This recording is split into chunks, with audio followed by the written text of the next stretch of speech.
Muy buenas tardes a todos. En unos momentos vamos a empezar nuestro evento principal, NextMind, el ciclo de conferencias internacional.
Buenas tardes a todos. Bienvenidos al ciclo de conferencias internacional NextMind desde la Universidad de Investigación e Innovación de México, UICS.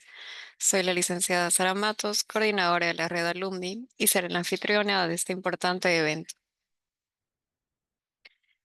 Antes de comenzar, queremos compartir con ustedes los programas que ofrece nuestra universidad, con 4 doctorados: doctorado en Educación e Innovación, doctorado en Administración de Empresas, doctorado en Economía y Finanzas, doctorado en Dirección de Proyectos y 3 maestrías: maestría en Educación y Tecnología Digital, maestría en Gerencia Hospitalaria y maestría en Dirección y Gestión Educativa. Con el programa de Red Alumni, con 6 portafolios: Nexus AI, Confuturo, InnoLab, Synapsis, Quizmaster y NextMind, nuestro ciclo de hoy. Antes de comenzar, les informo que tendremos una ronda de preguntas al finalizar la ponencia, que pueden realizarlas en el chat privado, y cuando termine la ponencia, nuestro querido doctor va a responderlas. Tengo el agrado de presentar al doctor Íñigo López Lanchares Fuentes con su tema Estrategias frente a violaciones de derechos humanos de la infancia dentro de las escuelas. Vamos a presentar un video de la carrera profesional del doctor.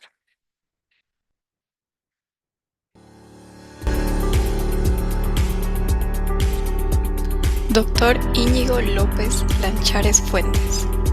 Es catedrático de Economía y Negocios en la Universidad Anáhuac de la Ciudad de México, doctor en Derecho y maestro en Administración de Negocios por ESA de Barcelona. Su formación y experiencia internacional avalan una destacada trayectoria académica y empresarial. Se ha desempeñado como juez del Tribunal Superior de Justicia del País Vasco en España y como profesor en más de 40 universidades y escuelas de México y Estados Unidos, entre ellas la Universidad Anáhuac, Iberoamericana, Cristóbal Colón, West High Institute y Allied University. Columnista y conferencista en diversos medios, ha publicado varios libros de texto académicos enfocados en el sector del entretenimiento, consolidándose como un referente en esta área. Adelante, doctor Íñigo, la pantalla es toda suya. Muchísimas gracias, Sara.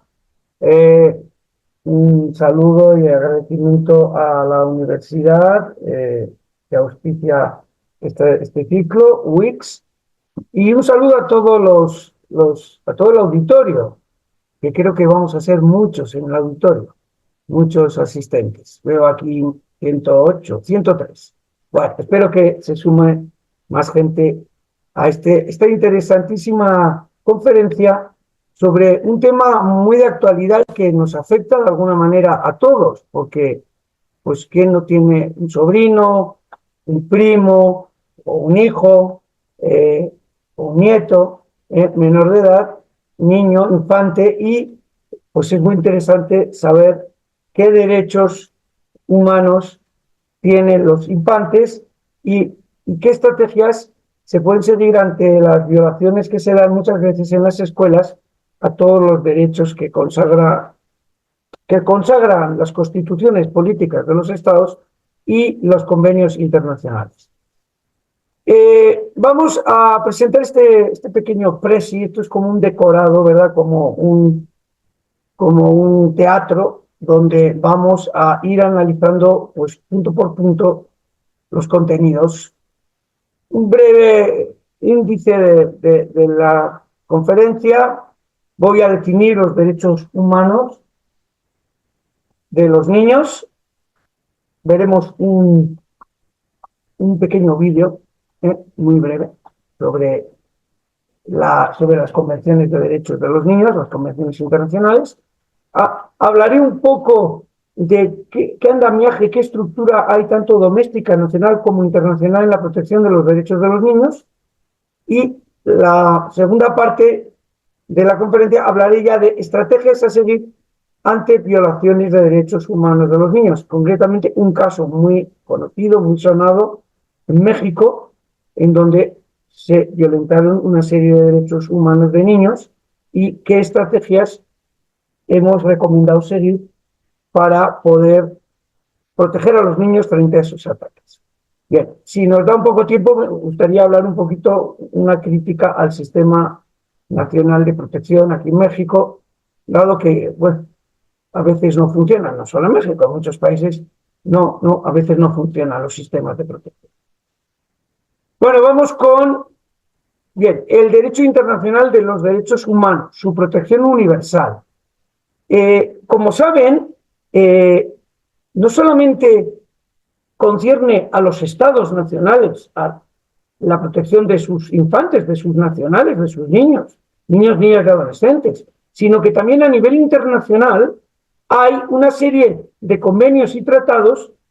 Al principio, de una forma muy embrionaria, se hablaba de los derechos de los niños, eran meras proclamaciones, meros beneficios que luego los estados pues incorporaban o no a sus derechos constitucionales internos.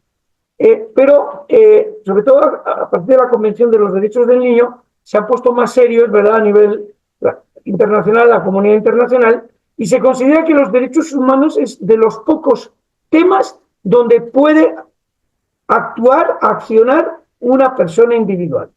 En el derecho internacional público solo son los estados los que son sujetos de derechos internacionales. Los estados se han ido dando poco a poco entrada a otros sujetos diferentes a los estados. No sé, las agencias internacionales, las famosas ONGs o la Cruz Roja, etcétera, etcétera. Pero solo en materia de derechos humanos se le empieza a dar cierta participación a los individuos. Os voy a dar un concepto general de lo que es derechos de los niños, derechos humanos de los niños. Los derechos del niño son derechos humanos específicamente adaptados, pues toman en cuenta la vulnerabilidad, fragilidad, debilidad de los niños, las especificidades y necesidades propias de los niños. Bien, los derechos de los niños son derechos humanos, es decir, que buscan proteger a los niños como seres humanos que son, pero también hay derechos humanos que protegen a los adultos y a los adultos mayores. Por tratarse de niños y de derechos humanos, los derechos de los niños están constituidos por una serie de derechos humanos muy potenciados, muy esenciales y una serie de garantías muy importantes. Como saben, muchos de los que nos escuchan que son juristas saben, un derecho subjetivo, si no tiene garantía de su cumplimiento, pues no vale para nada. O sea, es una mera proclamación. Entonces, durante mucho tiempo ha ocurrido esto con los derechos humanos a nivel internacional, que eran meras declaraciones programáticas, meras proclamaciones muy bonitas, pero que los estados luego no incorporaban, no tenían una obligatoriedad jurídica de incorporarlo a sus derechos nacionales. Eran un poco beneficios, benevolencias que se quedaban en eso. Pero hemos ido avanzando y ahora ya son mucho más serios los convenios internacionales y son mucho más exigentes para los estados que suscriben y ratifican dichos tratados. Bueno, por último, decirles que los derechos de los niños, yo en clase siempre pongo el mismo ejemplo. Los derechos humanos son como un chaleco antibalas, ¿no? Todos los seres humanos tenemos un chaleco antibalas. Obviamente, el chaleco de los niños es un chaleco mucho más grueso, mucho más reforzado. En ese sentido, los derechos humanos de los niños son derechos mucho más potentes, son mucho más reforzados, más reduplicados en cuanto a protección que las de cualquier otra persona. Vale, vamos con los antecedentes. No les quiero aburrir con antecedentes del derecho internacional, pero la primera declaración donde se mencionan a los niños, a los infantes, fue una declaración de Ginebra del año 1924. Claro, en ese momento histórico nos encontramos en el periodo entre guerras, con una sociedad de naciones que fue un poco experimental, no fue muy eficaz la sociedad de naciones, hay que reconocerlo, fue un poco fiasco, pero hay una asociación internacional de protección de la infancia que a través de la Sociedad de Naciones aprueba esta Declaración de Ginebra. Bueno, la Declaración de Ginebra contiene algunos principios rectores en materia de derechos de la niñez, pero por supuesto no fue suscrito por casi ningún Estado, ¿no? Era una mera declaración y ahí se decía que todos los niños deben ser protegidos, excluyendo, por supuesto, las discriminaciones por razón de raza, nacionalidad, religión, creencia, etc. Que los niños deben ser ayudados, respetando su integridad en la familia, pues eso es obvio, ¿no? Cuando, por ejemplo, en la Guerra Civil Española se evacuaban a niños republicanos del puerto de Bilbao, pues se intentaba no separar a los niños, es algo de perogrullo, ¿no? En el sentido de que debe de respetarse la integridad, no separarlos de los padres y, en todo caso, no separarlos entre ellos. Que deben ser puestos en condiciones de desarrollarse normalmente desde un punto de vista no solo material, sino espiritual, moral. Un niño hambriento debe ser alimentado, el enfermo debe ser asistido, el desadaptado debe ser reeducado, readaptado, y el huérfano o abandonado debe ser acogido, recogido. El niño debe ser el primero en recibir ayuda en casos de calamidad. Pues esto es algo que se venía haciendo. Cuando veíamos la película del Titanic, los primeros que abandonan en barcas el buque hundiéndose en el Atlántico, pues fueron niños, mujeres y niños en ese caso. Bien, debe ser los primeros en recibir ayuda. Tienen cierta preferencia los niños. Que debe de disfrutar de medidas de previsión y seguridad social, igual que los adultos, pero también los niños deben de gozar de esas medidas de seguridad social. Por ejemplo, en casi todos los países, en la cartilla de seguridad social de un trabajador están, por supuesto, incluidos sus hijos. Debe ser educado. El derecho a la educación es fundamental. Luego hablaré, cuando critique el sistema y las estrategias de las escuelas, como el derecho a ser educado, el derecho a la educación, que es basal, crucial, uno de los derechos más importantes de los niños, muchas veces se irrespeta y se infringe. Declaración de los Derechos del Niño del 59. Bueno, esta es otra declaración importante. Esta, por ejemplo, tampoco creo que la suscribió Estados Unidos, ¿no? Con decirles eso, les vengo a decir el carácter endeble de estas declaraciones, porque son declaraciones, pero que no suponen una obligación jurídica para los Estados, ni mucho menos. Se estableció que el niño tendría derecho a disfrutar de alimentación, vivienda, recreo, servicios médicos, derecho a vivir en familia, derecho a la crianza, a la supervisión y responsabilidad de los papás, a un ambiente de amor, de afecto, de seguridad. Asimismo, se declaraba el derecho del niño a disfrutar del juego, de los juegos, de los recreos. Se señaló que la sociedad y las autoridades públicas deben esforzarse en promover el goce de estos derechos. Qué importante es el derecho dentro de la educación, derecho al recreo. Muy importante. Entonces se constriñe ese derecho. En el año 59 se acuerda la Declaración de los Derechos del Niño. Fue elaborado, esta vez ya por la ONU, ya había nacido la ONU, la Organización de Naciones Unidas, concretamente el ECOSOC, que es el Consejo Económico y Social de la ONU. Se adopta por la Asamblea General de la ONU y en ella se establecen 10 principios básicos de protección de la niña.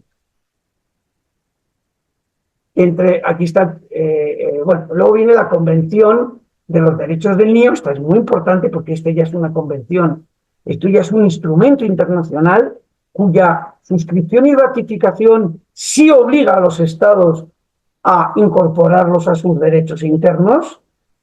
Acuérdense que en el derecho internacional público hay dos tipos de estados. Los estados dualistas, aquellos que los convenios que suscribe y ratifica el Estado en la comunidad internacional no valen internamente, hay que hacerlos derecho interno, esos son sistemas dualistas. Y luego están los sistemas monistas, aquellos que ya lo suscrito por el Estado a nivel internacional tiene valor jurídico directo interno. Bien, como ejemplo les pondré: España es un país dualista, México es un país monista. Bien. Entonces, después de un gran debate teórico sobre qué estatuto jurídico tiene la infancia, pues viene el año 89, pues esto es bastante reciente, yo en el 89 ya había acabado la carrera de Derecho y mi maestría, pues viene la convención, la primera convención. Esto es un tratado internacional. Obviamente, ustedes saben que a nivel internacional los estados pueden, si quieren, ratificar y suscribir un contrato o no. Yo seguro que Afganistán o Israel son estados que no tienen suscrito muchas convenciones. Entonces, aparte, las cláusulas facultativas de esas convenciones, a la hora de sujetarlo a una jurisdicción internacional, los estados no reconocen esa jurisdicción internacional porque no quieren.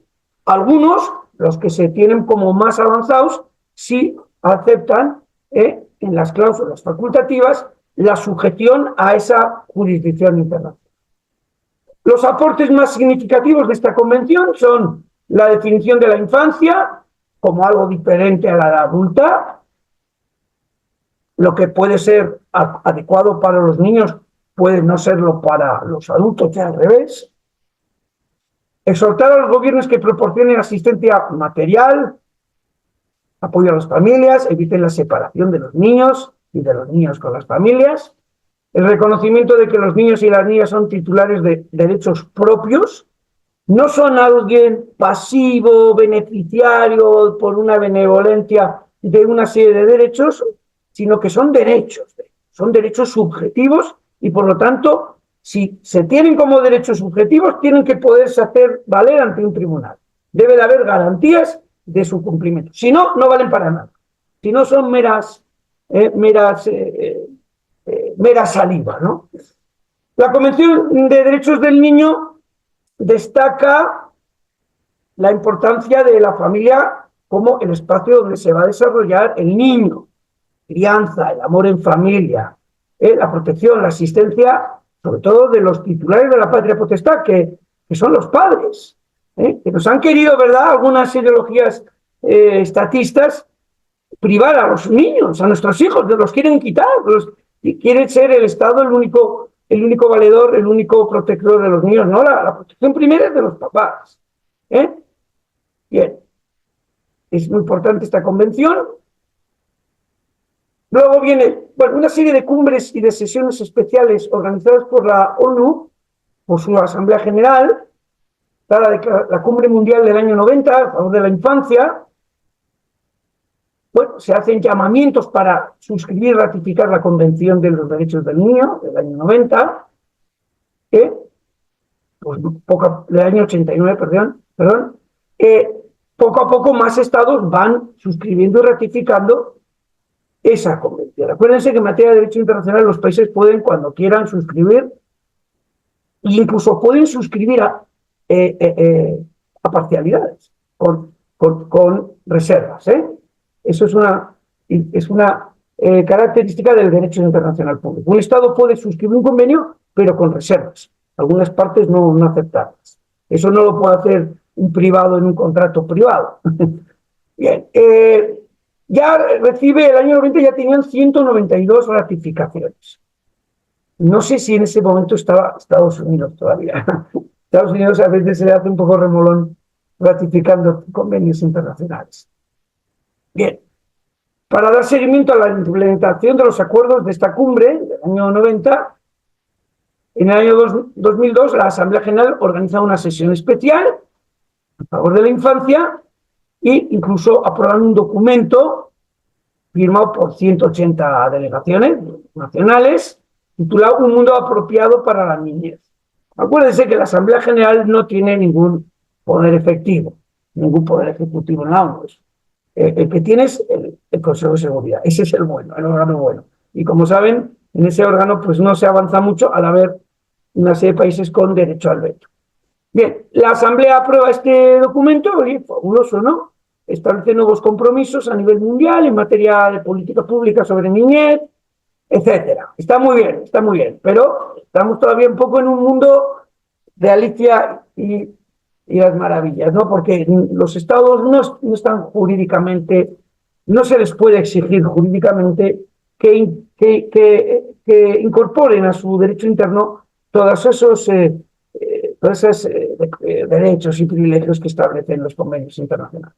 A nivel, y ya para acabar, a nivel un poco internacional, tenemos varios instrumentos que afectan a los niños. Está el Pacto Internacional de Derechos Civiles y Políticos de los años 60, que es lo que se llamó derechos humanos de primera generación.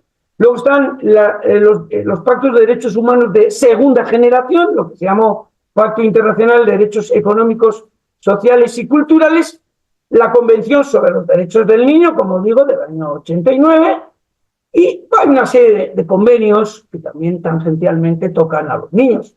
Convención contra la tortura, o contra los tratos y penas crueles, inhumanos, degradantes. Durante muchos siglos a los niños se les podía golpear en la escuela, hasta no hace mucho. La Convención Internacional sobre Eliminación de toda forma de discriminación. Sigue habiendo discriminación. El caso que vamos a ver luego brevemente es un caso de discriminación. La Convención sobre Eliminación de todas formas de discriminación de la mujer. Bueno, son una serie de tratados que pueden tocar tangencialmente a los niños. Y aquí viene el catálogo de los derechos de los niños. Luego os lo pondré en un dibujito más explícito. Este es el catálogo de los derechos de los niños. Y ese catálogo está, primero, derecho a la protección, derecho a la vida. Aquí habría que discutir si desde la concepción o desde el alumbramiento. Pero derecho a la vida, derecho a un nombre, derecho a tener un nombre, un apellido, a derecho a la nacionalidad, muy importante, no puede haber una persona patria, es algo excepcional. Todo el mundo tiene una nacionalidad, con eso se conecta con los derechos de la comunidad internacional a través de su Estado. Derecho a conocer a sus papás, a ser cuidados, queridos por papás, derecho a expresar su opinión. Me llama la atención, por ejemplo, en temas, ahora en el tema que hemos seguido aquí en México de los derechos humanos de los niños de una escuela internacional, pues no se le tomaba declaración a los niños en fiscalía. Aparte que fiscalía, bueno, me intimida a mí, ¿cómo no va a intimidar a un niño? Pues la fiscalía de menores debe de tener adecuadamente unos escritorios con unos globos, con una serpentina, en fin, algo adecuado para que los niños declaren, porque si no los niños están aterrados. Derecho, como digo, a expresar su opinión, derecho a la libertad de pensamiento, derecho a la libertad de conciencia y de religión. Hay chavales que con 8 o 9 años tienen una vocación clarísima, judía, cristiana o maometana, y hay que respetar, ¿no? Derecho a la libertad de asociación, a celebrar reuniones, también los chiquillos, claro que sí, y adolescentes pueden celebrar reuniones. El derecho a ser escuchado en todo procedimiento, lo que os acabo de decir, es demencial que en una carpeta de investigación en el MP aquí en México no se le escuche a la víctima muchas veces. Derecho a no ser separado de los papás, claro, derecho a ser adoptado, derecho a tener protección y asistencia por parte del Estado, eso es lo que luego llamaremos derechos de prestación, no solamente va a tener derechos defensivos, sino que también hay derechos de prestación, ahí interviene el papá-Estado, ¿verdad? Derecho al disfrute al más alto nivel posible de medicina y de sanidad, salud, derecho a la educación, derecho a tener su propio... Bueno, derecho a la educación es fundamental y sus transversales, derecho a una educación segura y sin discriminación. Derecho a tener su propia vida cultural, a profesar y practicar su religión, a emplear su idioma. Y un niño que es de zapoteco, pues tiene derecho a expresarse en su idioma, derecho al descanso, al esparcimiento, al recreo, a las actividades recreativas propias de la edad, a participar en la vida cultural, derecho a obtener el estatus de refugiado, derecho a ser protegido contra cualquier forma de explotación. Pues luego hay muchos padres que les ponen a pedir, ¿verdad?, a mendigar. No, tienen que tener derecho a ser protegidos contra esa explotación, derecho a no ser sometido a tortura, ni a tratos, ni penas crueles o inhumanas, degradantes, derecho a no ser privado de su libertad ilegal o arbitrariamente, luego muchos niños los tienen medio secuestrados, los papás, derecho a ser tratado con humanidad, con respeto, con la dignidad inherente, inmanente de todo ser humano, derecho a un pronto acceso a la asistencia jurídica. Me creerán que aquí en México la Ley General de Derechos de Niños, Niñas y Adolescentes establece que la Procuraduría de Protección del Menor, del DIF, será coadyuvante en todo procedimiento que involucre a un niño o niña adolescente. Luego lo veremos, el artículo, no me dejará mentir. Y resulta que aquí ni se da traslado a la Procuraduría de Protección del Menor, no se le da traslado en ningún expediente de niños. En todo caso, niños que no tienen ni papás ni nada, huérfanos, están en la calle, pues sí, a eso les tiene que proteger alguien. Y ahí sí es, obviamente, representación principal el DIF. Pero bueno, derecho a no participar en conflictos armados, ves en África sobre todo, y no solo en África, que agarran chiquillos para pelear, para combatir en unidades militares, derecho a beneficiarse de la seguridad social. Bien, este es un poco, para que lo entiendan también los niños, pues el catálogo de derechos de un niño, derecho a mi propia cultura, mi idioma, mi religión, a que me traten con igualdad. Tengo derecho a conocer quién son mi papá y mi mamá, tener nombre y apellido. Tengo derecho a participar y expresarme, a ser escuchado, a que me tengan en cuenta. Tengo derecho a jugar, a divertirme, a disfrutar de la naturaleza. Tengo derecho a que no me discriminen por ser como soy. Tengo derecho a que me cuiden, me entiendan, me traten con amor. Tengo derecho a estudiar, a aprender, a estar sano. Tengo derecho a recibir ayuda, primero en caso de emergencia, y que me den cuidados especiales, si se requiere, ¿verdad? Tengo derecho a no hacer cosas que no quiero hacer. Tengo derecho a reunirme con mis amiguitos y participar en la vida de la comunidad. Claro que sí. Estos son los derechos. Y vamos a entrar en el andamiaje interno doméstico mexicano en materia de protección de niños. El SIPIMA, el Sistema Nacional de Desarrollo Integral de la Familia, que tiene competencias concurrentes con los DIF locales.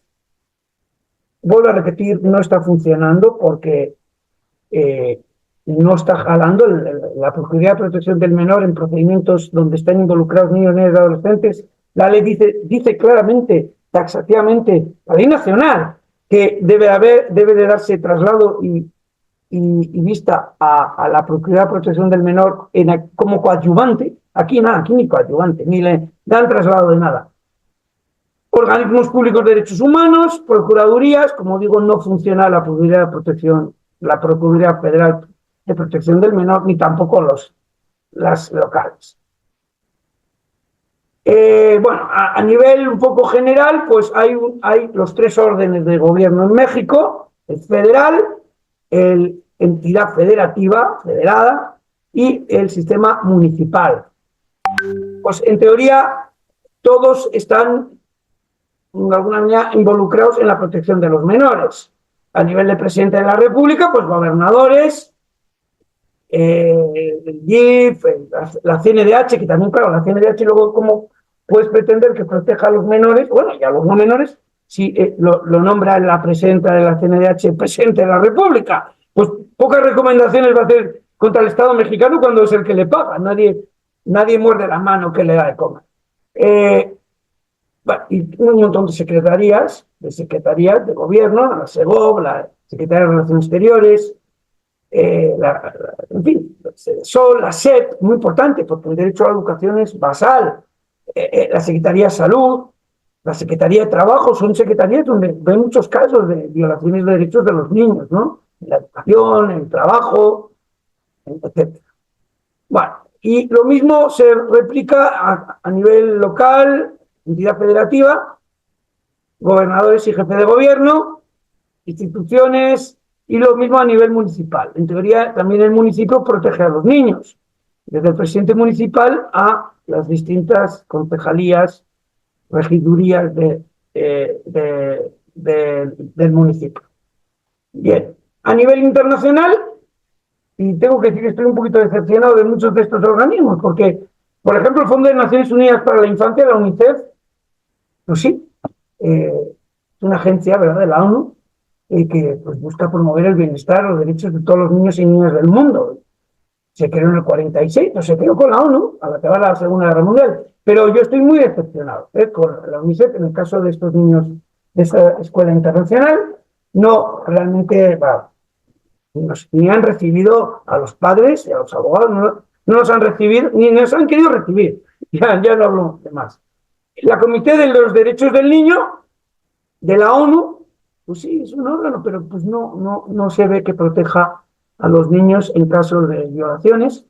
Y a nivel regional, y ahora hablaré, está la OEA. La OEA, como ustedes saben, es como una mini ONU. Es una ONU en chiquito, en la región americana. En la región europea, en vez de OEA, se llama Consejo de Europa. En África se llama Consejo de la Unidad Africana.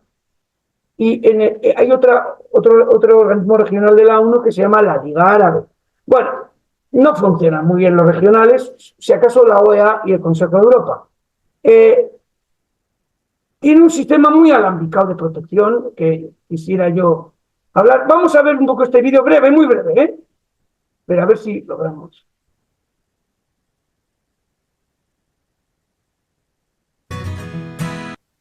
Vamos a ver este brivo. El Día Universal de la Infancia. El 20 de noviembre se celebra el Día Universal de la Infancia. Un día para concienciar sobre la situación de los niños y niñas más desfavorecidos, para defender sus derechos y para actuar y colaborar con aquellas campañas e iniciativas que trabajan para protegerlos. No es una fecha elegida al azar. El 20 de noviembre de 1959 se firmó la Declaración de los Derechos del Niño. Era la primera vez que los países se reunían para debatir sobre los derechos de los niños y niñas de todo el mundo. La declaración fue firmada por 78 países e incluía 10 principios, como el derecho de los niños a recibir una educación y a no ser discriminados por ningún motivo. Sin embargo, estos principios no eran suficientes, porque la declaración no era vinculante. Eso significa que los países no estaban obligados a cumplirla. Por eso, gobiernos de todo el mundo, ONG e instituciones siguieron trabajando para preparar un nuevo texto que defendiera los derechos de la infancia. 3 décadas más tarde, el 20 de noviembre de 1989, se firmó la Convención sobre los Derechos del Niño, CDN. Esta convención fue firmada por 195 estados y, a diferencia de la anterior, sus firmantes deben comprometerse a cumplir con los derechos de la infancia. A día de hoy, solo hay un país que no reconoce la convención: Estados Unidos. La CDN contiene 54 artículos, pero puede resumirse en estos principios fundamentales: el derecho de los niños a tener una vida saludable, una educación de calidad y a estar protegidos contra la violencia y cualquier tipo de abuso. A pesar de existir una Declaración Universal de Derechos Humanos, los derechos de los niños se crearon porque los menores requieren una protección especial.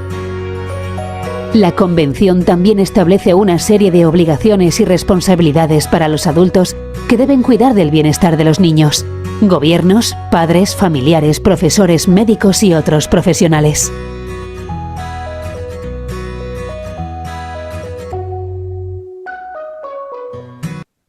Vale, hemos visto brevemente lo que he comentado y sí me gustaría, bueno, aquí hay un artículo muy interesante de la consejera por México en el Consejo de la Migración en Madrid, en España, pero sí quisiera hacerles este pequeño cuadro de los sistemas, qué sistemas de protección hay de los derechos humanos, no solo de los niños, también de los adultos. Existen lo que se llaman sistemas internacionales, universales y regionales, sistemas nacionales, los domésticos de cada estado, y luego yo aquí pongo instrumentos diplomáticos. A veces una violación de un niño o de un adulto en un estado en el que es, por ejemplo, emigrante, puede solucionarse vía una nota de protesta o una nota de extrañamiento.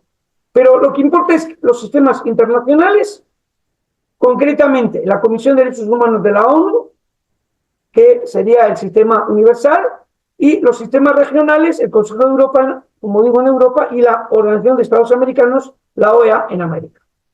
Se duplica, se replica los controles que hay, está lo que se llama control normal, es decir, los estados deben de informar del estado que guarda los derechos humanos en su territorio. Bueno, es un control mínimo, ¿no? La gente pues llena el expediente y lo manda. Control por delación. Puede que un estado le delate, le denuncie a otro porque no ha respetado los derechos humanos de nacionales suyos, por ejemplo. Y puede haber, por eso os decía que en materia de derechos humanos, aquí sí cabe a nivel internacional la acción del individuo, porque existe lo que se llama el control excepcional del propio ciudadano. Se replican estos 3 controles a nivel de sistema universal y de sistema regional. En el caso que ahora hablaré de la Escuela Internacional aquí en México, ya hemos acudido a la OEA para que tenga conocimiento de la posible violación de esos derechos humanos, y como la educación es una competencia del Estado, aunque lo concesione, es lo mismo, pues el Estado tiene que contestarle a la CIDH, a la Comisión Interamericana de Derechos Humanos. Veremos el procedimiento, el flujograma, para ver cómo se debe de acudir al sistema de peticiones de la CIDH. También hay el sistema nacional, pero pues el sistema nacional, la verdad, estamos un poquito intranquilos porque pues resulta que ni la CNDH ni las comisiones de derechos humanos locales están protegiendo, porque no se atreven a hacer una recomendación contra el Estado mexicano porque es su patrón, el Estado mexicano. No hay una absoluta independencia y neutralidad y una movilidad de los funcionarios, y entonces pues son muy reacios a ir contra el Estado. Bueno, en cuanto a las estrategias, yo siempre pongo lo primero en el caso. Cuando a tu niño le han hecho algo en una escuela, desde abusar sexualmente o discriminar, o ha habido casos de tráfico de drogas o de sexting o de corrupción de menores, o de trata de menores, porque hay mucha trata de menores. ¿Qué es lo que primero debe hacer el padre de familia? Pues dirás, ir donde un buen abogado, sí, desde luego, pero yo siempre recomiendo ir a la prensa, ir a los medios masivos. Desde una rueda de prensa, el que pueda, redes sociales, eso todo el mundo puede, en Instagram, en Telegram, en Twitter, en Facebook, en WhatsApp, gacetillas en prensa, radio y televisión incluso.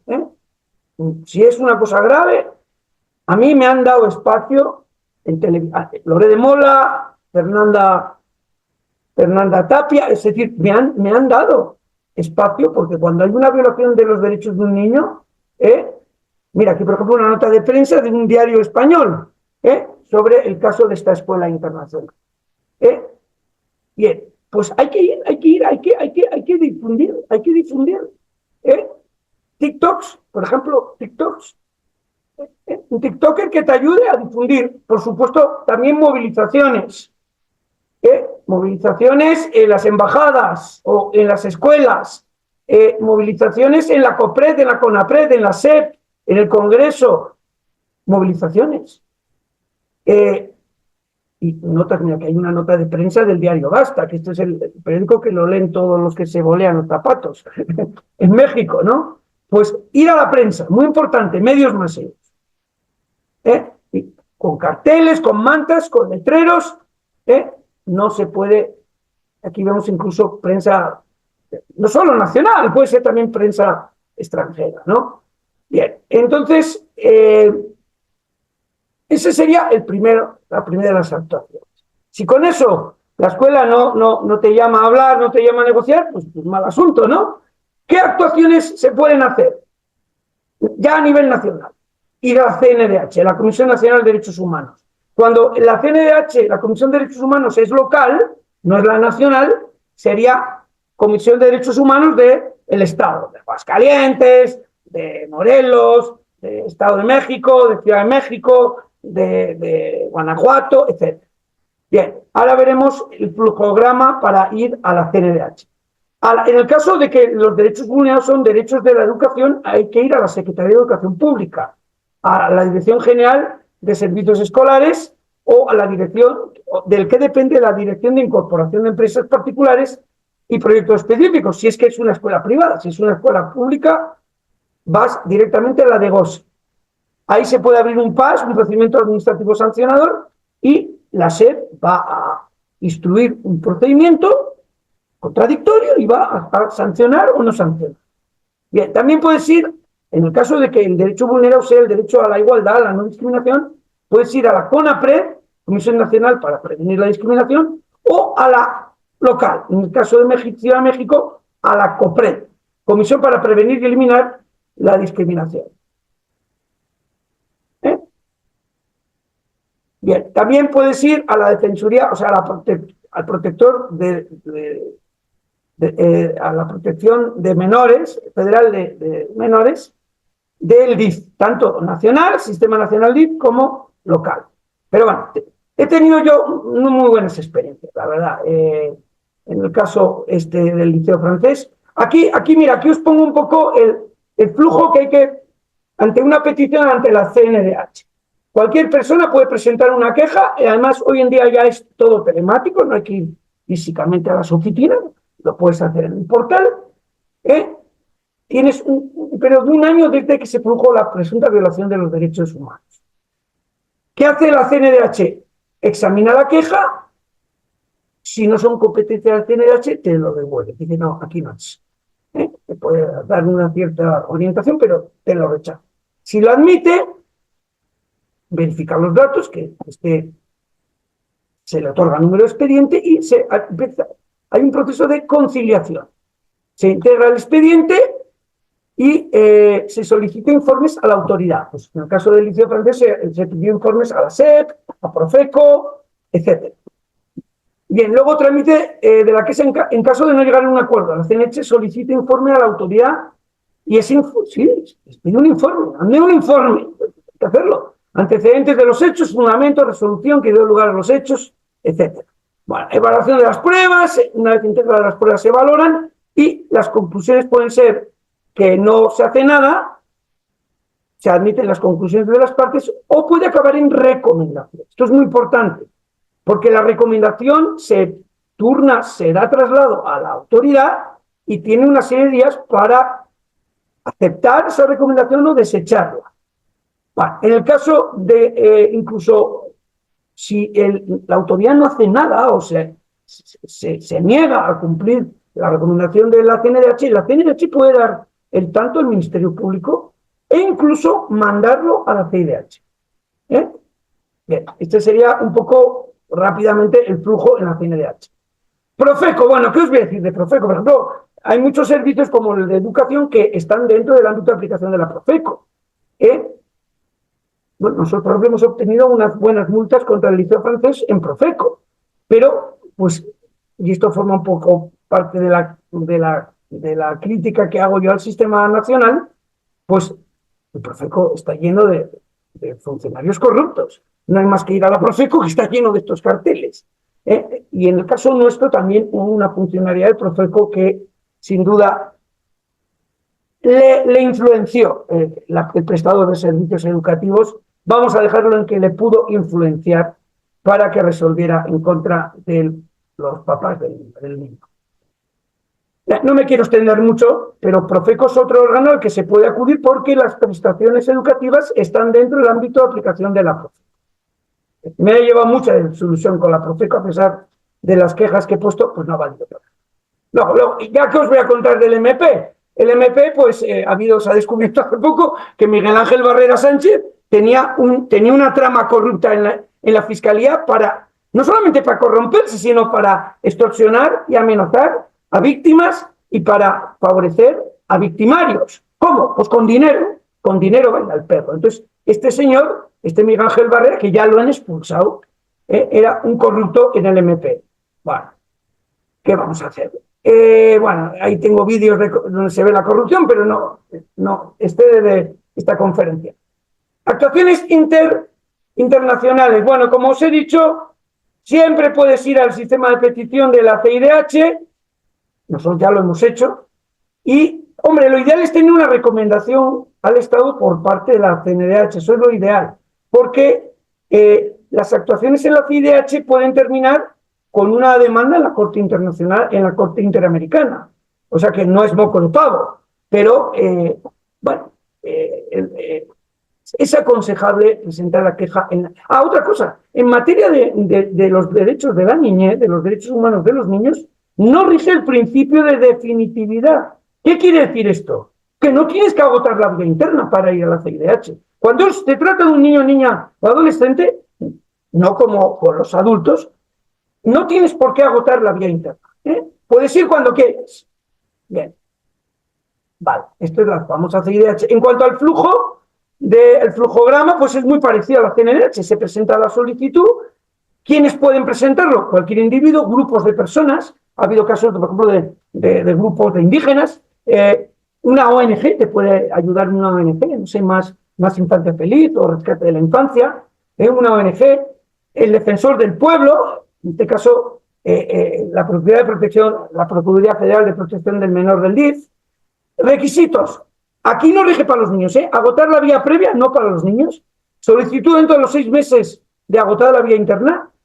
Que no haya otro proceso internacional, porque podrías combinarlo con un proceso en el sistema universal de la ONU. No. Que haya sido resuelto, que no haya sido resuelto. Son los derechos consagrados en la Convención, en la Carta de Derechos Humanos de la Interamericana. Y bueno, ante la solicitud o te la admiten o va para atrás. Si te la admiten, puedes aportar documentos. Es muy cómodo en el portal de peticiones adjuntar PDFs o incluso JPGs con testimonios, resoluciones, todos los medios probatorios que quieras. La comisión investiga, hace visitas en loco. Bueno, es muy raro, pero en teoría puede hacer visitas en loco, es decir, puede visitar al Estado concernido. Audiencias, puede tener audiencias, entrevistas, excepcionalmente puede pedir medidas cautelares. Si puede haber un peligro de muerte para el niño, puedes pedir cautelares a la CIDH. Bueno, ante lo que va a hacer la CIDH es buscar la solución amistosa.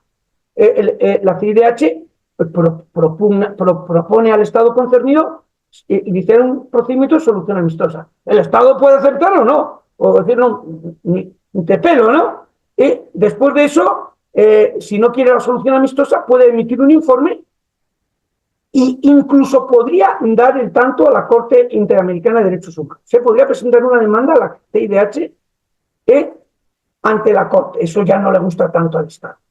Bueno, mira, aquí tenemos un ejemplo de cómo la Corte, la Comisión Interamericana le manda a su excelencia el embajador de México en la OEA, Luz Helena Baños Rivas, excelentísima señora, en el que le envía la apertura de un procedimiento de petición y cómo le solicita al Estado concernido que emita un informe o que se avenga a un proceso amistoso.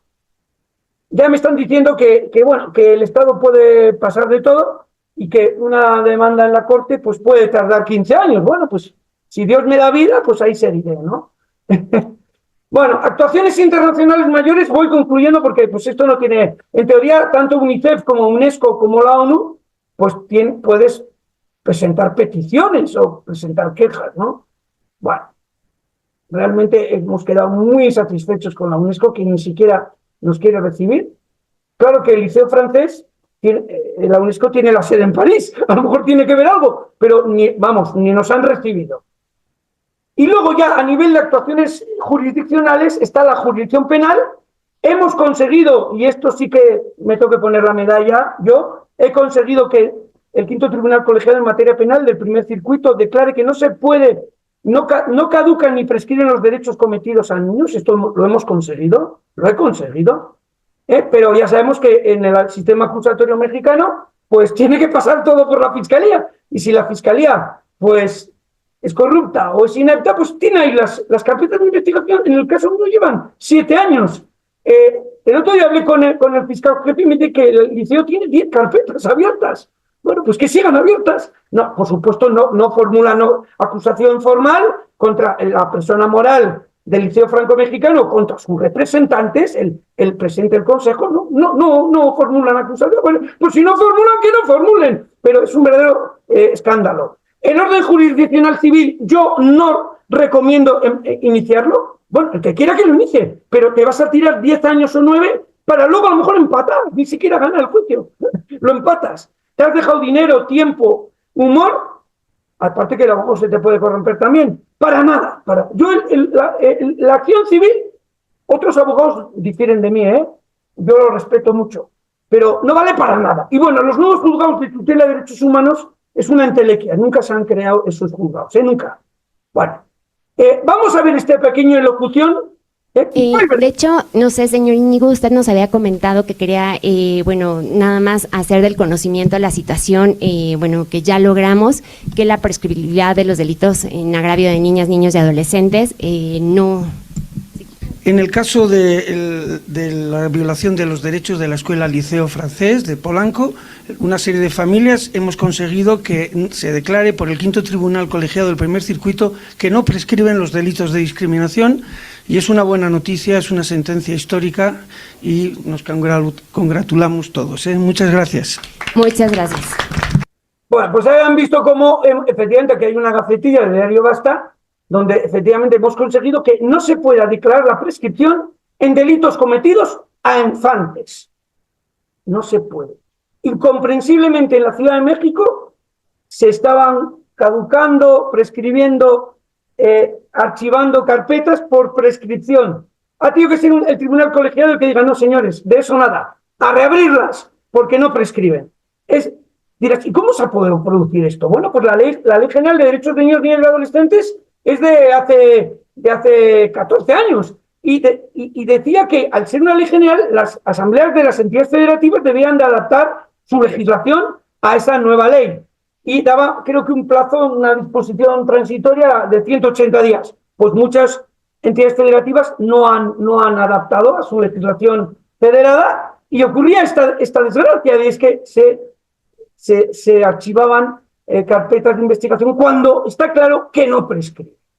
Es algo que hemos conseguido, algo bueno hemos conseguido, no todo es malo. Quiero que escuchen este breve vídeo, 6 minutos, ya voy acabando con esto. Buenas tardes. Para mí es un gusto estar aquí. A continuación, seguimos presentando al ponente. Para mí es un orgullo presentar a Íñigo López Lanchares Puentes, maestro de la Universidad Anáhuac. Bienvenido, muchas gracias.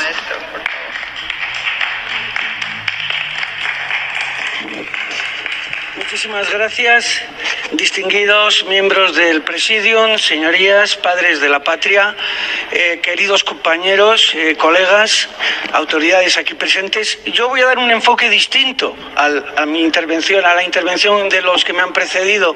Yo soy catedrático de la Universidad de Anáhuac, soy doctor en Derecho, he sido juez en mi país, en España, y vengo un poco en nombre de aquellos padres de familia que llevan a sus hijos a escuelas privadas, a escuelas de alto standing, TEC de Monterrey, Prepa Ibero, Liceo Francés, Liceo Franco-Mexicano. Tampoco esas escuelas tienen una cultura inclusiva. También esas escuelas discriminan y segregan. También, y lo puedo probar, y puedo probarlo. Nosotros, varios padres de familia, tenemos una larga lucha contra el Liceo Franco-Mexicano de Polanco, la escuela francesa, muy protegida por la Embajada de Francia. Y esa escuela ha discriminado a niños mexicanos en suelo mexicano. Una potencia extranjera ha sido no inclusiva, ha sido discriminadora, segregadora con niños mexicanos, entre ellos mis 2 niños mexicanos. Entonces, yo voy a proponer a sus señorías 2 propuestas muy concretas, muy concretas. Una ya lo anunció el maestro Hidalgo, y otra ponente, que es la capacitación. Hay que capacitar y capacitar. ¿Cómo se debe de capacitar? Se debe de capacitar no solo al personal docente normal, o al de educación especial, sino también al personal administrativo y al personal gerencial de las escuelas. Las escuelas privadas no tienen capacitación. Hemos tenido la experiencia del Liceo Francés, como la COPRED no sabe, ha declarado discriminación los actos del liceo, pero no sabe cómo entrarle, no sabe cómo poder capacitar al personal de esta escuela. Por otra parte, no hay tampoco en la jurisdicción ni en la administración pública un conocimiento del principio de interés superior de la niñez. La perspectiva de niñez brilla por su ausencia. Ni el Ministerio Público en las carpetas de investigación hace un trato adecuado a los niños, ni les toma declaración. Los jueces, a mí me ha ocurrido un juez de control que no sabía lo que era la COPRED, la Comisión para Prevenir y Eliminar la Discriminación de la Ciudad de México. Un juez de control no sabía lo que era la COPRED. Hago un llamamiento al doctor Zaldívar, hago un llamamiento para que se preparen bien los jueces, se preparen bien los funcionarios del MP, de las fiscalías. Ustedes me creerán que la Ley General de Derechos de Niños, Niñas y Adolescentes, que es una gran ley, establece que se debe de dar vista e intervención a la Procuraduría de Protección del Menor, al DIF, en todos los expedientes administrativos o jurisdiccionales donde esté involucrado un niño, niña o adolescente. No lo siguen, ni uno da vista al DIF.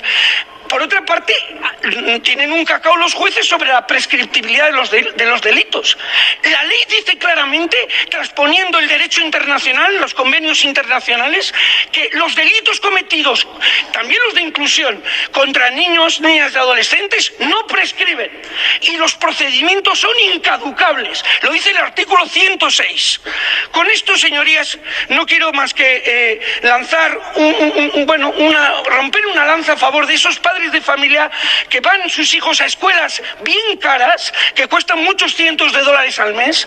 Lo hemos visto ahora con un niño que con un cuchillo en el TEC de Monterrey, el pobre, totalmente abusado, totalmente hostigado por otros niños, ha tenido que sacar el pobre chico un cuchillo para poder evitar ese acoso de otros compañeros. Ese chico le van a destrozar la vida, Pero yo les digo, señorías, vamos a poner capacitación y más capacitación. En segundo lugar, y una propuesta muy novedosa, segundo lugar, se debe de obligar a las escuelas privadas que cumplan los principios y normas de gobierno corporativo, que está muy de moda ahora, ¿verdad? Es decir, que haya un oficial de cumplimiento, que haya comités de ética y sobre todo, no solamente las donatarias autorizadas, porque actualmente las escuelas privadas, fundaciones o asociaciones civiles que son donatarias autorizadas para el SAT, esas sí tienen que subir al portal su información de transparencia, sí tienen que seguir las normas de gobierno corporativo, pero se debe de poner obligatoriamente a las escuelas privadas.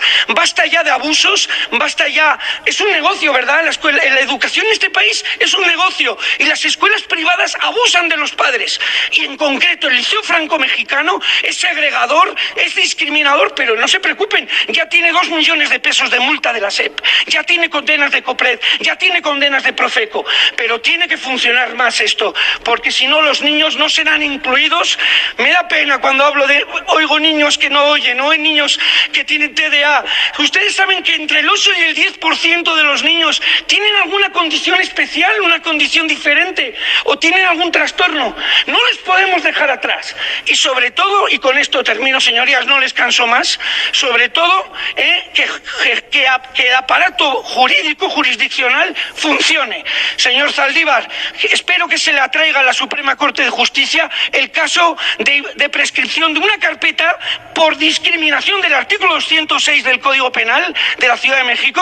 Por favor, atráigalo para que los jueces sepan que los delitos contra niños no prescriben. Muchísimas gracias. Muchas gracias. Vale, hemos visto esta breve alocución. Aquí no me dejará mentir, ¿verdad? La Ley General de los Derechos de Niñas, Niños y Adolescentes, que es de 2011 y que fue reformada en años sucesivos, resulta que dice, claro, pero es que lo dice el artículo 106, a falta de quienes ejerzan la representación originaria de los niños, niñas y adolescentes, o cuando por otra causa, así lo determine, a lo mejor sus padres son alcohólicos, drogadictos, yo qué sé, el órgano jurisdiccional o la autoridad administrativa competente determine con base al interés superior de la niñez la representación en suplencia, corresponderá a la Procuraduría de Protección competente. Lo dice claramente. Un niño sin papás, o un niño que sus padres lo han abandonado, son lo que sea. El DIF va a hacer representación suplente. Pero ahí no se para. La ley dice, más abajo dice, asimismo dispondrán que cuando existan indicios de conflicto de intereses entre quienes ejerzan la representación originaria o de estos con niñas, niños y adolescentes, porque puede haber conflicto entre los papás también, la Procuraduría de Protección competente o de oficio, el órgano jurisdiccional o administrativo que conozca del asunto deberá sustanciar por vía incidental un procedimiento sumario de restricción, suspensión o revocación de la representación originaria, según sea el caso, para los efectos de la Procuraduría de Protección competente ejerza la representación en suplencia. O sea que, pero además de eso, las autoridades federales, las entidades federativas municipales y de las demarcaciones de la Ciudad de México garantizarán que en cualquier procedimiento, es que lo dice, cualquier procedimiento jurisdiccional o administrativo se dé intervención a la Procuraduría de Protección competente para que ejerza la representación, no en suplencia, no, coadyuvante. Pues nada, pasan de todos los organismos aquí en México, les da igual la protección de los niños. Ya acabo, no les canso más, ya acabo, porque se me ha ido el tiempo y quiero que haya preguntas. ¿Críticas al sistema penal? Pues bueno, el sistema acusatorio es inadecuado, a mi modo de ver, como jurista que soy. No es normal que el monopolio de la acción penal la tenga la Fiscalía, la debería de tener también la víctima a través de una acusación particular. Importantes déficits en la ley, en el Código Nacional de Procedimientos Penales, no hay contradictoriedad, no existe el careo, increíble, en la fase de instrucción no existe el careo, bueno, que no exista. Reconstrucción judicial, bueno, en el caso del liceo, en fin, corrupción de asesores públicos, corrupción del MP, corrupción de los jueces de control, ineptitud y falta de capacitación de jueces, en fin, no les quiero aburrir porque aquí tengo vídeos, vídeos de cómo se corrompe un juez, no vayan a creer que lo mío es saliva, yo tengo pruebas de todo esto. Bueno, con esto ya doy por terminada la ponencia, la conferencia. Espero que no les haya cansado mucho. Son muchos contenidos, ya lo sé, pero yo quisiera que ahora el que quiera me haga la pregunta, el comentario que quiera. Yo soy una persona abierta, no me importa que hagan las preguntas que quieran, mordaces, lo que quieran. Estoy a sus órdenes para cualquier pregunta. Muchas gracias, doctor Íñigo. Ha sido un tema muy interesante, una excelente presentación. Comenzamos con la ronda de preguntas y la primera pregunta es de Nadia Rodríguez. ¿Existen investigaciones que arrojan resultados de cómo se ha comportado en la última década el cumplimiento de los derechos del niño en Latinoamérica? Pues la verdad es que desconozco los informes que haya. Lo único que podemos acudir es a informes que hayan emitido los estados a la CIDH por requerimiento de la CIDH. Eso sí están obligados los estados, ¿eh? Cuando la CIDH te pide un informe, ahí no te puedes hacer el tonto, el pato, no, ahí tienes que cumplir el informe.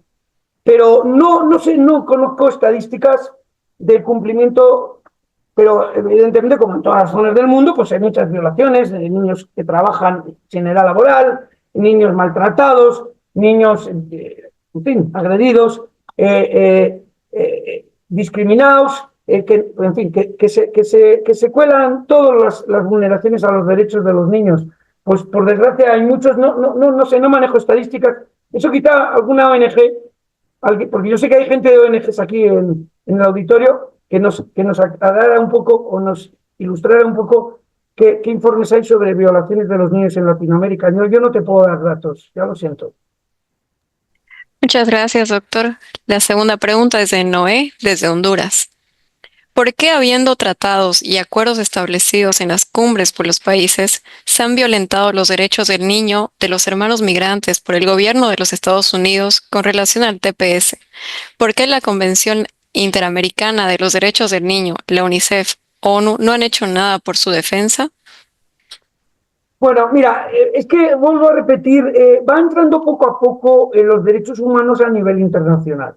Obviamente, a nivel internacional no es como a nivel nacional, que hay una jurisdicción obligatoria cuyas resoluciones son de obligado cumplimiento y hay coerción de la fuerza pública. Una sentencia a nivel de un Estado, si no se cumple como que se cumple. Pero a nivel internacional, pues los Estados no reconocen la jurisdicción de los tribunales internacionales. Lo vemos ahora, por ejemplo, con el caso de Putin, que está formalmente acusado en la Corte Penal Internacional. ¿Y qué? Le han acusado, le han procesado, pero pues Rusia no ha suscrito y menos ratificado los tratados fundacionales de la Corte Penal Internacional. Entonces, pues hace caso omiso. Ahora, si Putin toca suelo en un país que sí ha suscrito esos tratados, le deben de detener. Bueno, pues ocurre lo mismo con todas estas violaciones a los migrantes. Estados Unidos seguramente no tiene suscrito todos los convenios de derechos humanos de los migrantes. Y él, o si los suscribe, lo hace con reservas. Y siempre hay como reserva la soberanía nacional, por la cual un país puede poner los requisitos de entrada a sus fronteras que quiera. Entonces, pues el derecho internacional es un derecho muy diferente al nacional. Es un derecho no de imposición, sino o de subordinación, sino es un derecho de colaboración. Entonces, hay otros mecanismos en derecho internacional público, hay otros mecanismos para hacer cumplir a los estados las normas de derecho internacional público. Está la represalia, la retorsión, etcétera.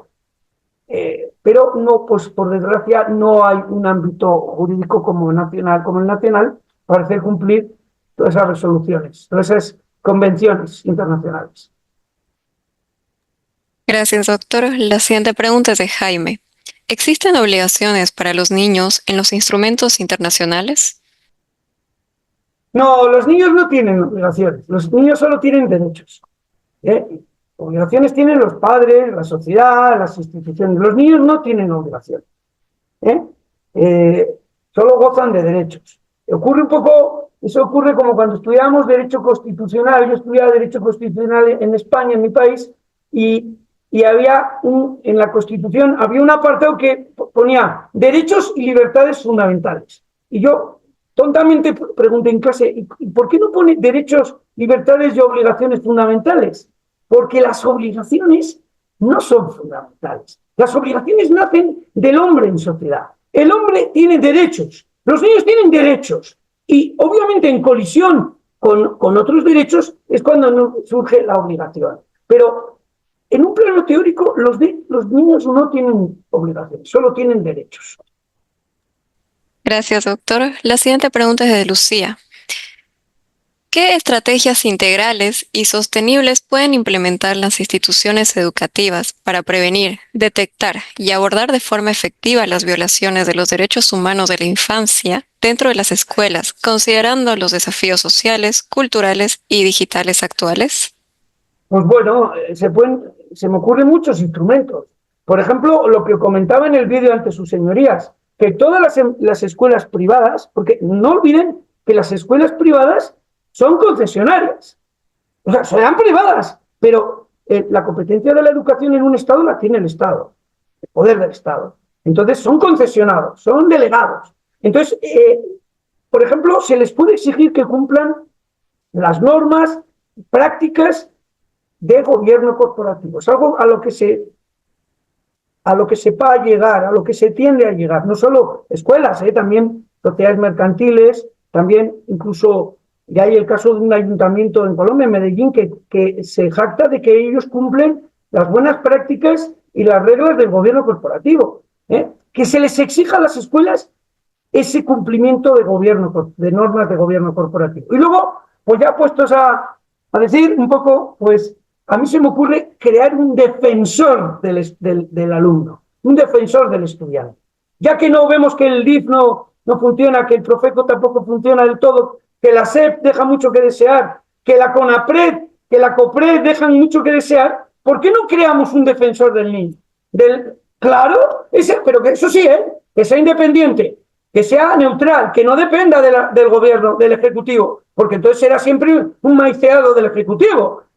¿Cómo iba a ir contra el Ejecutivo? ¿Qué es el que le paga? ¿Estamos locos? Que creen un órgano descentralizado, independiente, con dotación económica independiente, que no dependa del dinero del gobierno, para que defienda a los niños. Y así se acabarán todos estos atropellos que hay en las escuelas. Porque claro, la escuela, yo lo entiendo, es un negocio, porque pone una cadena de cafeterías o una cadena de tiendas de muebles, busca el profit, el beneficio. Es legítimo, pero en las escuelas tiene que haber, no sería mala cosa crear un defensor del estudiante. Ya le he contestado. Gracias, doctora. La siguiente pregunta es de Andrés Reynosa. ¿Existe algún método o medio que permita que Estados Unidos deba cumplir la Convención de los Derechos del Niño? Pues es que no hay manera, porque pues los estados son soberanos de suscribir lo que quieran. Y aun suscribiendo, aunque un estado haya suscrito y ratificado un convenio, puede luego no incorporarlo, si son dualistas, sistemas dualistas. Entonces nos encontramos con esa pared. Primero que los estados, muchos pasan de todo. No suscriben o suscriben y no ratifican sus parlamentos o suscriben con reservas, con exclusiones. Estados Unidos puede decir, mira, ¿sabes qué? Sí, ratifico y suscribo el convenio de derechos del niño. Vale, de acuerdo, pero esta parte, esta y esta otra van para afuera. Esas no las suscribo. Eso es una facultad que tienen los estados a nivel de derecho internacional público. Eso no ocurre en los privados, en una sociedad, en un estado nacional. ¿Te imaginas? No, yo quiero cumplir, pero no quiero cumplir el impuesto sobre la renta. Yo eso no quiero cumplir. No puedes hacerlo como ciudadano. En cambio, un estado puede perfectamente o incluso salirse de un tratado. Por ejemplo, hay un caso muy curioso que siempre lo pongo en clase. Hay unos tratados sobre persecución de los delitos de drogas. Hay algún tratado, en concreto hay uno en el que Bolivia, que lo había suscrito como todos los estados, se salió, denunció ese tratado. ¿Por qué? Porque decían que la coca era un estupefaciente, cuando, Bolivia es productor de hoja de coca. La hoja de coca no tiene por qué terminar en hacerse cocaína. Pero solo por eso el gobierno de Bolivia, el de turno, dijo, ¿saben qué? Me salgo del tratado. Y se salió. Entonces, vemos que los mecanismos de derecho internacional son muy sui generis, ¿no? ¿Cómo que un Estado puede no suscribir o puede suscribir con reservas o puede suscribir al cabo de los años salirse? Pues es que lo puede hacer. O que incluso un gobierno suscriba un tratado y luego no se lo ratifique su parlamento. También puede ocurrir. Gracias. Gracias, doctor. La siguiente pregunta es de Flavio. ¿Qué instrumentos puede utilizar el padre de familia para denunciar cualquier acto que contravenga los derechos de la niñez? Pues ya os he comentado a lo largo de la charla que muchos padres de familia que ven a sus niños violentados, pues no pueden hacer nada. Primero porque no tienen la capacidad a lo mejor académica o no tienen los recursos para ir a un abogado. Entonces, si ya de por sí yo, en el caso de mis hijos del liceo, que he sido juez, que soy doctor en Derecho, soy catedrático de Derecho, me las veo y me las deseo porque el sistema está muy, muy rígido y muy corrupto, pues figúrate un pobre padre de familia que a lo mejor se dedica al campo o es mecánico de coches o vende productos en equipo comercial de una empresa. Y esos no tienen a lo mejor los conocimientos y a eso se los van a fregar. Ahora, muchos acuden a mí y yo les digo, mira, los medios masivos, ir a las redes sociales, ir a la prensa, radio, televisión, etcétera. Gacetas en la prensa, notas en la prensa, noticias, eso le puede hacer mucho daño a la escuela, pero daño reputacional, porque si no quiere moverse, no se moverá. El liceo ya ha demostrado que en 7 años no se va a mover, que no se mueva. Ahora, yo ya he conseguido que la comunidad española aquí en México desaconseje ir al liceo. Pues lo hemos conseguido. Pues bueno, a lo mejor a ellos les da igual. Sí, porque tienen mucha matrícula. Tiene muchísima gente que quiere estudiar en el liceo, porque como es la única escuela que da francés, que lo oficial, ¿se entiende? Entonces es un monopolio. Ellos tienen el monopolio. Lo dejan, como las lentejas, lo tomas o lo dejas. ¿Quieres francés? ¿Quieres tener un título, una carrera y poder trabajar o hacer un posgrado en Francia? Tienes que pasar por el aro. Pero pues ellos se han enrocado y no mueven fecha y no son capaces de hablar. Hemos pedido hasta al embajador, hemos pedido que nos reunirnos, hablar, que hagan una investigación interna de una serie de violaciones que ha habido. Y nada. Pero si no se le para a esta escuela, pasarán cosas terribles. Ya ha pasado.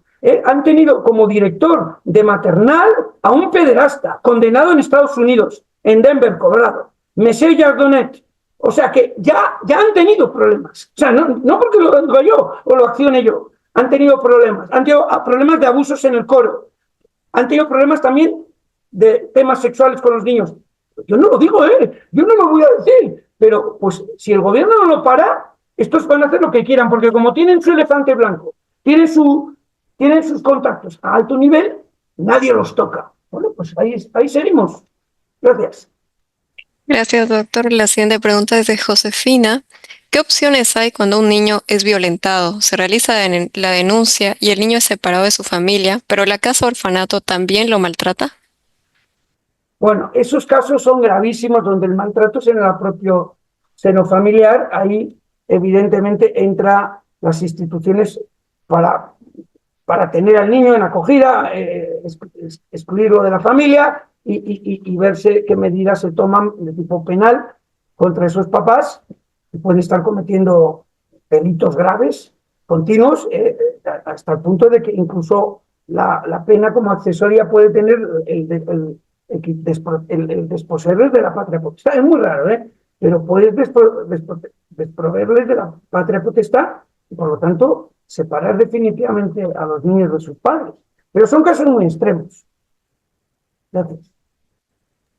Gracias, doctor. La siguiente pregunta de Nayeli dice, ¿qué mecanismos existen en los países latinoamericanos para proteger a los niños contra la violencia y la explotación? Bueno, pues ya puede valer lo que he dicho a nivel nacional, lo de México, y pues esos países tendrán órganos parecidos, desarrollo integral de la familia o yo no sé cómo le llaman, consejo para prevenir delitos familiares o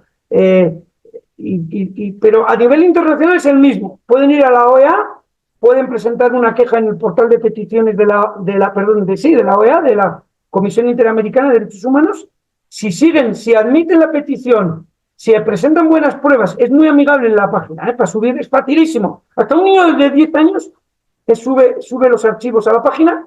Si la CIDH admite la petición, le va a requerir al Estado decir, oye, Estado, hay una petición contra ti, mándame un informe, no seas malito, mándame un informe. Claro, el Estado, ante eso, pues, se lo quieta, ¿no? Le dice, ay, como que la CIDH me pide un informe. Y entonces la CIDH sugiere la apertura de un proceso de solución amistosa, que luego el Estado puede decir, no, que es lo que está ocurriendo ahora con el liceo. El Estado mexicano, la Secretaría de Relaciones Exteriores y la SEGO se han desentendido. Dice que ellos no quieren ningún proceso de solución amistosa. No, pues si no quieres. Pero es que es terrible que a un niño, como dice la Constitución mexicana, ¿verdad? El artículo 1 de la Constitución mexicana, el Estado, como dice, lo voy a leer porque es muy significativo lo que dice la Constitución. El artículo 1, no crean que el 200, no el 1. Dice que el Estado deberá prevenir, investigar, sancionar y reparar las violaciones a los derechos humanos en los términos que establezca la ley. Prevenir, aquí previene poco, porque la COPRED y la CONAPRED están muy maniatados. Investigar, de eso ya ni hablamos, las carpetas de investigación en la Fiscalía, un desastre. Sancionar, hombre, sí ha habido algunas sanciones de la SEP, sí le hemos metido, pues, ¿cuánto le hemos metido? $100,000. Ya sé que no le gusta pagar multas ni a Carlos Slim, pero pues son pequeñas multas. Y luego dice sancionar y reparar. Y a mis hijos y a los muchos niños que estamos en esta batalla, niños del liceo, no les han reparado ni $1, nada, cero. Entonces, pues realmente, por eso las estrategias pasan por medios de comunicación, eso les puede hacer daño. Claro, no todas las escuelas tienen la fortaleza del liceo. Algunas ya vas a los medios y inmediatamente dicen, ven para aquí, vamos a hablar, cómo compensamos a tu hijo, cómo le pasamos a unas clases especiales o lo que sea. Le ponemos un psicólogo, lo que sea, reparar. Pero pues te puede tocar el más fuerte. A nosotros nos ha tocado bailar con la más fea, que es el Liceo Franco-Mexicano, porque está muy protegido por el gobierno de Francia. Y ya ves, Francia, liberté, igualité, fraternité, ¿verdad? Dicen los franceses. Es el paladín de los derechos humanos en el mundo, es Francia. Pues ya ves, su escuela de liceo aquí en México, las cosas que hace. Gracias. Gracias, doctor. Tenemos otra pregunta de Ivette. Dice, en su experiencia, ¿cuáles son los principales obstáculos para implementar las estrategias en las escuelas y cómo se podrían superar? Los principales obstáculos. Bueno, pues una dirección autoritaria, una dirección muy protegida porque tiene sus teclas, sus enchufes, sus palancas a nivel de SEB regional, a nivel de fiscalía, saben bien cómo convencer, ¿verdad?, a fiscales, a jueces. Entonces, ese es el principal obstáculo, ¿no? El nepotismo, el favoritismo, el influentismo y la corrupción. Por desgracia, pues hay muchos dueños de escuelas privadas que les vale todo porro, porque están muy protegidos. Muchas veces la protección viene de la propia SEP a nivel de autoridad educativa del Estado. Ya tienen ahí a alguien que les para todas las quejas y es terrible, pero es así. Y luego pues tienen muchas, un TEC de Monterrey o una Ibero, porque también en esas escuelas hay cosas raras a veces, pues no son intocables. Muchas veces son intocables. Espero que no me esté oyendo mi amigo Álvaro, pero realmente esos son los obstáculos. Son muchas veces directivos, dueños autoritarios, déspotas, prepotentes, y a los pobres padres de familia los machacan, ¿no? Bueno, ese es el principal obstáculo, ¿no? Los directores, los dueños. Gracias, doctor. Otra pregunta. En el caso de los niños que se ven en situación de calle, ¿qué clase de ayuda se les podría brindar? Perdón, repíteme. En el caso de los niños que se ven en situación de calle, ¿qué clase de ayuda se les podría brindar? Hombre, en teoría un niño en situación de calle que a lo mejor no tiene ni padres o tiene alguien que le regenta, que no es ni siquiera familiar, pues ahí tiene que, por supuesto, intervenir el desarrollo integral de la familia, el DIF, nacional o local. Y debe de intervenir este, tomando al chico, llevándolo a un centro de acogida y, en fin, implementando todas las medidas para que deje de estar en la calle. Porque un niño no puede estar en la calle, el niño tiene que estar estudiando. Entonces, acordaros de ese catálogo de derechos que hemos dicho, derechos de la infancia. Entonces, pues se le tiene que desposeer a los padres o a los que le regentan a la compañía del chico y la custodia del chico y asumirla una institución de la infancia.